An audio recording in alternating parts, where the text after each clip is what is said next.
In this video, I'm going to be discussing why you should be avoiding illegal games for silver and gold on YouTube and other social media platforms.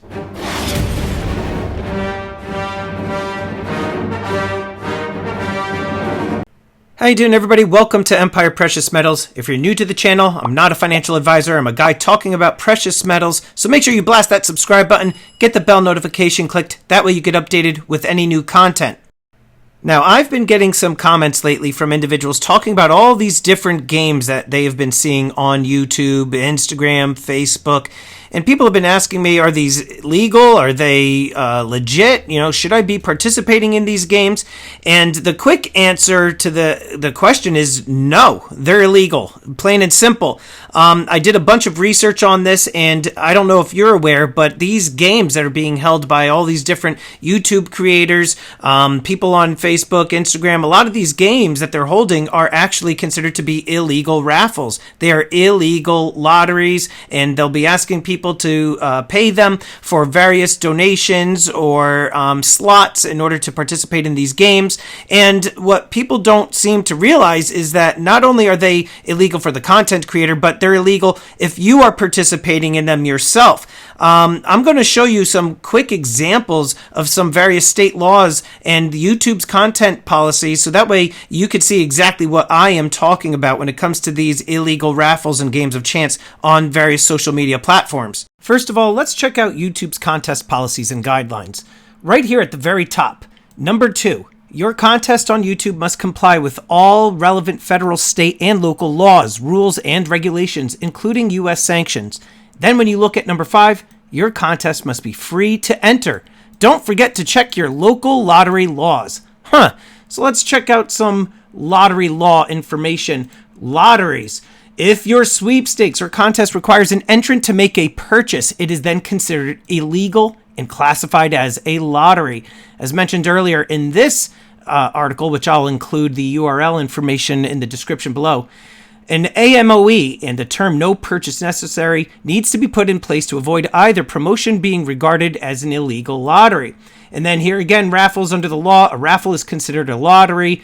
Again, this is considered illegal. When you look at this article, also I'll put the information down below, talking about social media contests and laws, rules, regulations. It's right here, right at the top. First, it's essential to understand the difference between sweepstakes and contests, which are legal promotional campaigns, and private lotteries, which are illegal under state law. Now, when you look at some of these raffles, a lot of states require 501c3 tax exemption requirements. Usually, they are nonprofit organizations and religious organizations that require these types of registrations for these raffles.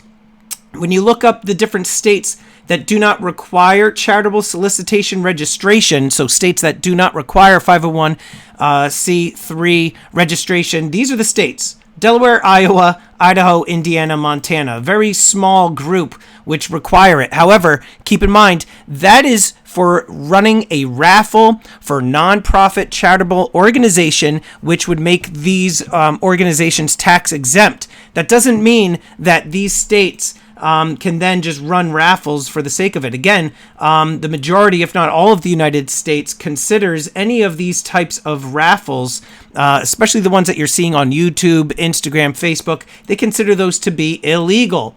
Again, here's just another image that just shows the states that do not require those charitable solicitation registrations. However, again, keep in mind that's for tax exemption. That does not mean that it is legal to hold raffles in those states. And let me give you just a quick example. For example, let's just go with like Texas. Now, this is something that is pretty much like standard language in the majority of the states within the continental U.S.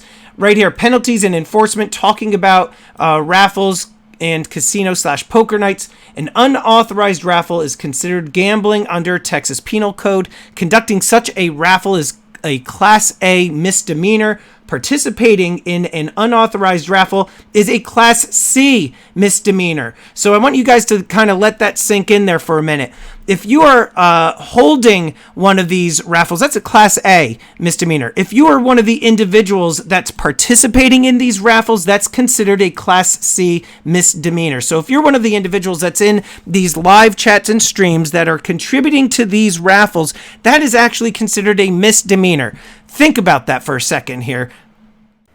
Now, some content creators realize that this is illegal in their states, but they'll still hold the games anyway, right? I mean, greed is something that is very hard to overcome. And if you are able to, sell a $30 coin and raise, $150 per raffle or per lottery, then it's very easy to just say, forget about it. Who cares? But those people that are also involved in the chat, a lot of people don't realize that you are also participating in illegal activity, and it's a misdemeanor. So you might want to be checking your state laws to see what it is exactly that you are allowed and not allowed to do when it comes to these raffles and games of chance. Now, are these ethical? I mean, that's totally up to you to decide, right? I'm not going to be here telling you whether or not you should be doing this, if it's the right or wrong thing to do. I'm sure at some point, all of you, including myself, we've participated in poker games at a friend's house or participated in a Super Bowl pool or whatever. But what you need to consider is the value. Are you getting good value for what it is that you are paying in these raffles? If you are looking to hopefully win, let's say a 1/10 ounce gold coin, which usually costs around, right now, $220 to $250, and you're only paying like $20 a spot or $30 a spot, if that's a risk that you want to take, then have at it. But if you are continually participating in these games, you should be tracking the amount of money that you are spending, because oftentimes your chances in winning are slim, and you could be taking all that money that you've been dumping into these games of chance into actually buying the coin straight out. That's the better buy, in my opinion. Now, what if the content creator or the Instagram person or Facebook person that's holding these raffles are going to donate the proceeds towards a charity? What then? Is that illegal? Well, technically, yeah, in most cases it is. You still have to be a nonprofit organization that has a 501(c) license in the vast majority of the United States.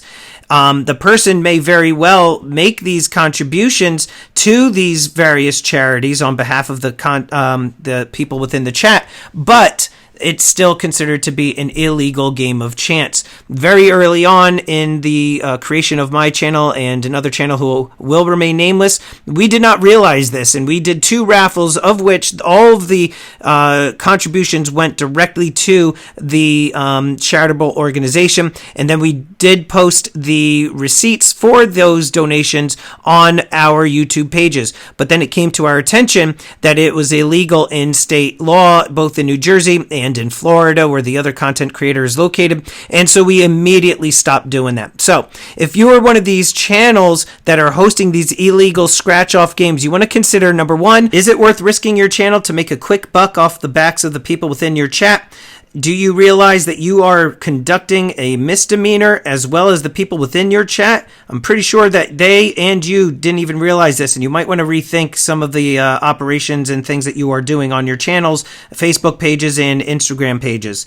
The other thing that a lot of these content creators probably realize and are not bothering to even check on is that a lot of the donations that are given or super chats within the stream can actually now be donated to an organization that is put aside from YouTube. YouTube allows the content creators to put these various charities attached to the stream, so that way whenever you get some super chats, some of those donations can go directly to these nonprofit organizations and charities. So if you're looking to actually raise money on behalf of these various organizations and charities, then why don't you just do it that way? Instead, what you're doing is actually pocketing a lot of that money for yourself. So let's just call it what it is. Anyway, if you're somebody that's participating in these games, you might want to be considering the fact that you should be avoiding these illegal games for silver and gold on YouTube and these other platforms. You're better off taking that money and putting it towards the actual coins themselves instead of just participating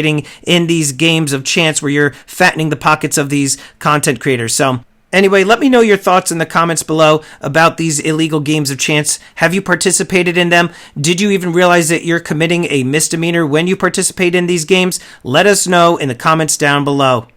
And I would like to quickly thank these elite channel supporters. And if you haven't already become a channel member, please check out the awesome perks and join today. With that, this is Empire Precious Metals. Until next time, long live the Empire.